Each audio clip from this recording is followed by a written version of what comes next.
Tu es probablement un gros fragile et si tu ne changes rien maintenant, ça risque d'empirer. Alors par définition, un fragile c'est quelqu'un qui n'aime pas le risque, l'incertitude, l'insécurité ou encore l'aventure. Autrement dit, c'est quelqu'un qui va suivre bêtement le système traditionnel, qui va prendre des médicaments pour se sentir mieux et faire un prêt à la banque et rembourser des intérêts pour dormir dans sa résidence principale sans se soucier des effets secondaires de ses actions.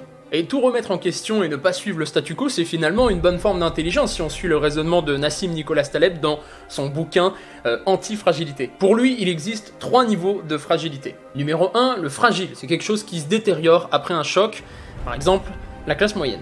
Numéro 2, le robuste, c'est quelque chose qui se maintient par défaut après un choc, par exemple un employé au SMIC. Et 3, un antifragile, c'est quelqu'un qui s'améliore justement après un choc, par exemple les indépendants. Et il conclut même qu'il est préférable d'être bête et antifragile plutôt qu'être extrêmement intelligent et fragile. Et si tu veux devenir antifragile, clique sur le lien dans ma bio et rejoins la communauté. Ah oui, et désolé pour cette introduction un peu brutale, mais il fallait vraiment que je te rappelle que